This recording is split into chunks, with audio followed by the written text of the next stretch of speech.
Hello everyone.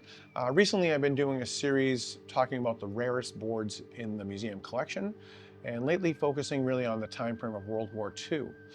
In America, 3 dozen manufacturers making these, so sadly a very popular time for these boards because everyone's affected by death. If you come to the museum, the back wall of the museum is all boards made in that time frame, so it really gives you a pretty good idea of what I'm talking about. Last week we talked about the Velcro Mystic Seer, one of only 3 known to exist. And this week we're going to talk about the Future Fancy. So this is the Future Fancy. And as far as I'm aware, this is one of only 2 known boards to still exist. The first one we saw about 15 years ago sell on eBay. And at that time, there had been some counterfeit boards. So a lot of collectors lost money on counterfeits, and no one wanted to risk any more money on something they'd never seen before.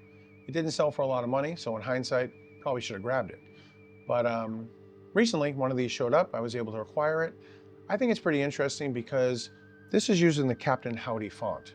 Captain Howdy, of course, from The Exorcist, and the Ouija board font that we see today uses that same, what we call Captain Howdy.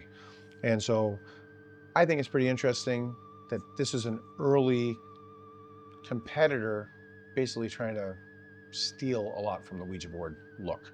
Certainly the arch, the sun, the moon in opposite corners. So a lot of similarities to the Ouija board, but they're adding a soothsayer up here, Swami.